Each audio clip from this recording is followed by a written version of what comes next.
الرحمن علم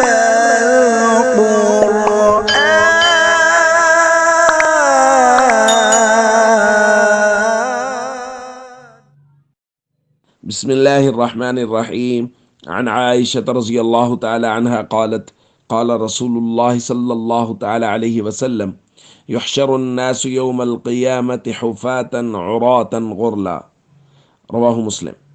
نبی کریم صلی اللہ علیہ وسلم نے ارشاد فرمایا، قیامت کے دن لوگ حشر کیے جائیں گے، یعنی جمع کیے جائیں گے، ننگے پاؤں، ننگے بدن، بغیر ختنہ کیے ہوئے۔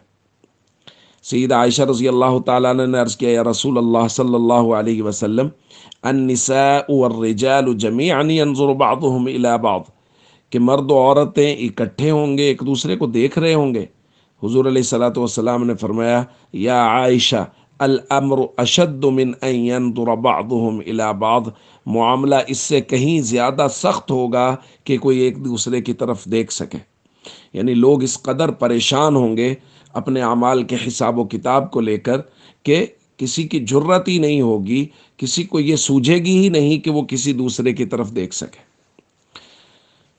دوستو، میدان محشر نبی کریم صلی اللہ علیہ وسلم نے اس کے بارے میں بہت ساری تفصیلات بیان فرمائی ہیں، اور حضور علیہ الصلوۃ والسلام نے فرمایا، یحشر الناس یوم القیامت ثلاثۃ اصناف، قیامت کے دن لوگوں کو جب جمع کیا جائے گا، یعنی لوگ اپنے قبروں سے اٹھیں گے اور میدان محشر میں جو جمع ہوں گے، حضور نے فرمایا 3 قسم کے لوگ ہوں گے۔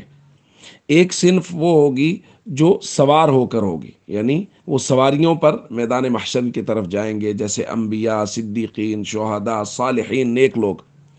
وصنفاً مشاۃ، اور ایک وہ ہوگی جو پیدل جائیں گے، یہ وہ لوگ مومن ہوں گے جن کے اچھے اور برے اعمال ملے ہوئے ہوں گے۔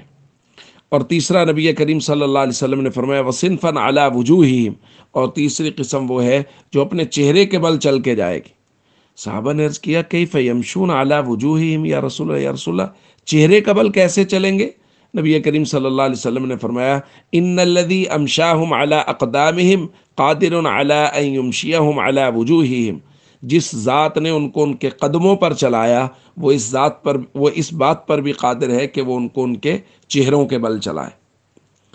تو اس طرح لوگوں کو جمع کیا جائے گا، تو ہم سب کو اس بات کی فکر کرنی چاہیے کہ اللہ تعالی ہم سب کو قیامت کے دن ان لوگوں میں شمار فرمائے جو سواریوں پر سوار ہو کر جائیں، اور وہ لوگ جن کے اچھے اعمال کا غلبہ ہو، اور وہ لوگ جن کے فرائض و ارکان اسلام مکمل ہوں، اور وہ لوگ جو میدان محشر میں جناب محمد کریم صلی اللہ علیہ وسلم کے سامنے شرمندہ نہ ہوں، نبی کریم صلی اللہ علیہ وسلم کی مبارک زندگی کے مطابق زندگی گزار کے دنیا سے گئے ہوں۔